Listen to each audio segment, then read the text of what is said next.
અમરેલીના ધારીના ચલાલા શહેરમાં આટાફેરા કરતો દીપડો આખરે પાંજરે પુરાયો. 2 દિવસ અગાઉ ચલાલાની મારુતિ સોસાયટીમાં દીપડાએ એક બિલાડીનો શિકાર કર્યો. આ સમગ્ર ઘટના સીસીટીવી કેમેરામાં કેદ થઈ હતી. ચલાલા શહેરની સોસાયટીમાં દીપડાની અવરજવર અને બિલાડીના શિકારની ઘટના બાદ સ્થાનિકોમાં ડરનો માહોલ જોવા મળ્યો હતો. ધારી વન વિભાગ દ્વારા દીપડાને પકડવા માટે પાંજરું ગોઠવવામાં આવ્યું.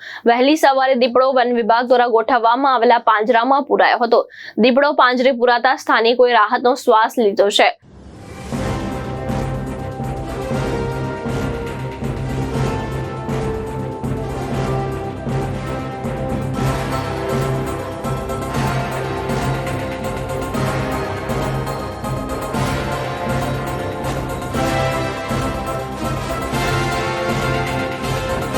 મહેશ બારૈયા, દ્રષ્ટિકોણ ન્યૂઝ, અમરેલી.